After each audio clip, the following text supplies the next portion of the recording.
Welcome to AK news. కార్మికుల కష్టాలు ఎరిగిన నాయకుడు కొప్పుల ఈశ్వర్. అవగాహన లేనులకు అధికారం ఇస్తే ఏం చేస్తారని ఆలోచించాలి. ఎన్నికల ప్రచారంలో జెడ్పీ చైర్మన్ పుట్ట మధుకర్. బొగ్గుగని కార్మికుడిగా పనిచేసిన కొప్పుల ఈశ్వరన్నకు కార్మికుల కష్టాలు తెలుసునని, వారి కష్టాలు తీర్చడంలో ముందుంటారని జిల్లా పరిషత్ చైర్మన్ పుట్ట మధుకర్ అన్నారు. పార్లమెంట్ ఎన్నికల ప్రచారంలో భాగంగా మంగళవారం రామగుండం రీజియన్ 3 OCP 2లో ప్రచారం నిర్వహించారు. ఈ సందర్భంగా ఆయన మాట్లాడుతూ మన ప్రాంతంలో అధిక శాతం బొగ్గు గనులు ఉన్నాయని, గనుల్లో పనిచేస్తున్న కార్మికుల సంక్షేమంపై ప్రత్యేక దృష్టి పెడుతున్నారని అన్నారు. గత బీఆర్ఎస్ ప్రభుత్వంలో మంత్రిగా సింగరేణి కార్మికుల సంక్షేమం కోసం అనేక కార్యక్రమాలు చేపట్టారని ఆయన గుర్తు చేశారు. కార్మికుడిగా కార్మికులు పడుతున్న కష్టాలను తీర్చే సత్తా కొప్పుల ఈశ్వరన్నకు మాత్రమే ఉందన్నారు. పెద్దపల్లి పార్లమెంటు పరిధిలో గతంలో అనేక మార్లు ఎంపీలుగా పరిపాలన చేసిన వారితో కార్మికులకు జరిగిన మేలు ఏం లేదని, కేవలం పదవులు, అధికారం కోసమే వాళ్లు పనిచేశారని ఆయన అన్నారు. గత 10 ఏళ్లలో 2 సార్లు బీఆర్ఎస్ పార్టీ అభ్యర్థులకే పట్టం కట్టిన కార్మికులు ఈసారి కూడా బీఆర్ఎస్ పార్టీ ఎంపీ అభ్యర్థి కొప్పుల ఈశ్వర్ను ఆదరించాలన్నారు. ఈ ప్రాంతంపై పట్టు, అవగాహన లేని వాళ్లకు అవకాశం ఇస్తే ఏం చేస్తారనే ఆలోచన చేయాలని, వారసత్వ రాజకీయాలకు ఓటు వేస్తే వెనుకబాటుతనమే మిగులుతుందన్నారు. గత అసెంబ్లీ ఎన్నికల్లో కాంగ్రెస్ మాటలు నమ్మి మోసపోయామని, మళ్లీ పథకాల పేరుతో ముందుకు వస్తున్నారని, వారి మాటలు నమ్మితే గోసపడక తప్పదన్నారు. ప్రజాసేవ, అభివృద్ధి, పేద వర్గాల అభ్యున్నతి కోసం పాటుపడే కొప్పుల ఈశ్వర్ను పెద్దపల్లి పార్లమెంటు సభ్యుడిగా భారీ మెజార్టీతో గెలిపించుకోవాలని ఆయన పిలుపునిచ్చారు. మళ్ళా వాళ్ళే ఇవాళ మాట్లాడుతున్నారు. మనం డేట్ చెప్పమనిలే, ఎవరైనా ఎలక్షన్లలో హామీలు ఇస్తారు, మమ్మల్ని గెలిపిస్తే మేము ఇవి ఇస్తామని చెప్తారు. కానీ వాళ్ళేం చెప్పిండ్రు, ఈ 6 గ్యారంటీలు, 420 హామీలు, 420 హామీలు, 6 గ్యారంటీలు బాగా జాప్తా 100 రోజుల లోపే అన్ని చేస్తామన్నారు. అన్నారా లేదా? మీరు విన్నరా లేదా? 100 రోజుల లోపల అన్నారు. 100 రోజుల లోపల ఏం చేశారంటే, మా అక్క అన్నది ఇంతకుముందు, ఆమె కూడా కాంగ్రెస్ గా అదే వేసుకునేది మంచిగా తువాల మాత్రం. ఆమె పేరేంది? మా అక్క ఎవరో ఇచ్చారా? శాంతక్క. శాంతక్క అన్నది పొలాలన్నీ ఎండిపోయినాయి అన్నది. ఆయన ఏమంటుండి ఇవాళ మన ఎమ్మెల్యే 100 రోజులల్లో చేస్తా అని చెప్పి ఆయనే మాటిచ్చి, ఆయన ఇవాళ మంత్రి అయిన తర్వాత ఆయన ఇవాళ మనల్ని మంచిగా చూసుకోవాల్సినటువంటి మంత్రి. అక్కడ ఎల్లంపల్లిలో నీళ్లుంటే అవి మన పంట పొలాలకు ఇయ్యలే గాని ఆగరానే మేము మొన్ననే అత్తిమి, మేము 35 mm సినిమాని చూపించినాం, ఇంకా 70 mm సినిమా చూపిస్తా అంటున్నాడు. అంటే 35 mm సినిమాలనే మన పంటలు ఎండిపోయినాయి. రైతు రుణమాఫీ కాలే.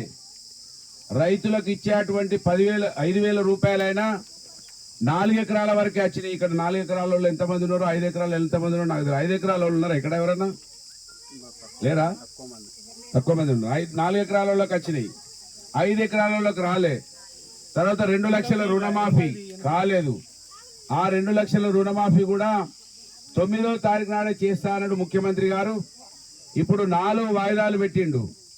ఇక మళ్ళీ ఓట్లు వచ్చినాయని నమ్ముతారో నమ్మరో అని నరసింహస్వామి దేవుని మీద ఒట్టు పెడతాడు ముఖ్యమంత్రి. ఎప్పుడు మన ముఖ్యమంత్రులు దేవుళ్ళ మీద ఒట్లు పెట్టాక చూడలే.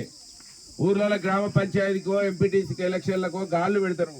ఈసారి నాకు ఓటు వేపుతారే మందాయి సత్తా, దేవుని మీద ఒట్టు మంచిగా ఉంటా అని చెప్తారు. కానీ ముఖ్యమంత్రి దేవుని మీద ఒట్టు పెడుతున్నాడు. అంతేకాకుండా ఇవాళ 4,000 రూపాయలు ఇస్తామన్నారు. వచ్చినాయి 4,000? ఎవరికైనా పెన్షన్లు వస్తున్నాయి? ఇక్కడ అక్కలు వచ్చినాయి. అక్కలు వాళ్ళే చెప్పారు కదా, ఇగో ఇప్పుడు తీసుకుంటే 2,000 వస్తాయి, ఒక్క 4 రోజులు ఆగుర్రి, 30వ తారీఖు నాడు ఎన్నికలు అయిపోతాయి, 4వ తారీఖు వరకు 3వ తారీఖు వరకు 4,000 ఇస్తామని చెప్పిర్రా చెప్పలేదా? మీకు వీడియోలు వినిపివ్వండి, వినిపిస్తా. అంతేకాదు కేసీఆర్ అంటే తెలివి తక్కువడు. గా 1,00,000 రూపాయల కళ్యాణలకి సరిపోదు, 1,00,000కు మేము ఏమిస్తానరు? ఇక బంగారం అంటే ఆడవాళ్ళకి ఎంత ఇష్టం ఉంటుంది, ఉంటుందా ఉండదా? కనుక అభిస్తామని చెప్పిండ్రు. అయితే ఒక పెద్ద మనిషి అన్నది, కొండ నాలుకకు మళ్ళీ వేస్తే ఉన్న నాలుక వేయిందట. మా 2,000 పెన్షన్లలో 16 రూపాయలు కూడా వస్తలేవు. 2,016 రూపాయలు ఇచ్చేది కేసీఆర్, ఆ 16 కట్ చేసిరు అంటున్నారు. అవి కట్ చేసిండ్రు. పిల్లలకు స్కూటీలు ఇస్తా అన్నారు, రకరకాలు చేసిర్రు. మీరే అంటున్నారు మహిళలకు ఆశ చూపించారు, ఆడోళ్లకు తులం బంగారం ఆశ చూపించారు. మీ అత్తకో మామకో పెన్షన్ వస్తుంది, మరి మీకు ఇంటి ఖర్చులు ఎట్లా వెళ్తాయి? మీ ఇంటి ఖర్చులకు పైసలు ఇస్తామన్నారు. 2500 రూపాయలు వచ్చినాయి. 2500 ఇది 100 రోజుల లోపలనే. ఈ 100 రోజుల లోపలనే 2500 ఇస్తా అన్నారు. అవి కూడా రాలే. ఇలా కాంగ్రెస్ వాళ్ళు మీ దానికి ఓటు వస్తే 4000 పెన్షన్ చొప్పున ఒక ఇంటికి 16,000 రూపాయలు రావాలి.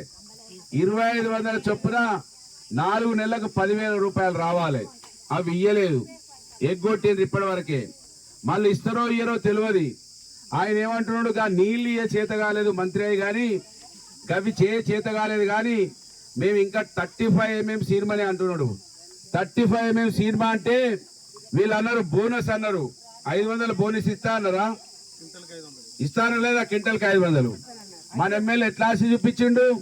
1 ఎకరానికి 30 క్వింటాలు వండుతాయి. 1 ఎకరానికి 30 క్వింటాలు వండుతాయి. ఆ 30 క్వింటాలకు మద్దతు ధర కాకుండా 500 బోనస్ అంటే 30 క్వింటాలు ఇంటూ 5 15,000 రూపాయలు 1 ఎకరానికి వస్తాయని చెప్పిండు. చెప్పగానే రైతులు కూడా నిజంగానే అనుకున్నారు. ఆ రైతులు అనుకున్నారు కానీ ఇప్పుడు తీరేకి ఏమైందంటే, మీరు వినాలి, ఒక్కటి వినిపిస్తారు రైతులకు.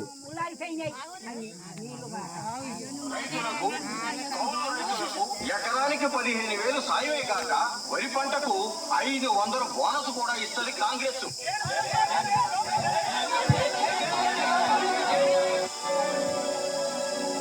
ఇక్కడ ఏం కనబడుతుంది? మీకు కనబడుతుందా? ఏం కనబడుతుంది? కాదు, ఆమె కాళ్ళు మొక్కుతున్నది వడ్లు కొనమని. ఒక పండించిన పంట కళ్ళానికి పట్టకపోతే కొనకుండా ఆమె కాళ్ళు మొక్కుతున్నది. అంటే ఇలా పరిస్థితి ఏమైందంటే 500 బోనస్ ఏమో కానీ కొనడానికి అర కష్టపెడుతున్నారు. ఇగో ఈ విధమైనటువంటి పరిస్థితులు వచ్చినాయి. మొన్నటి వరకు వాళ్ళు ఏం చెప్తున్నారు,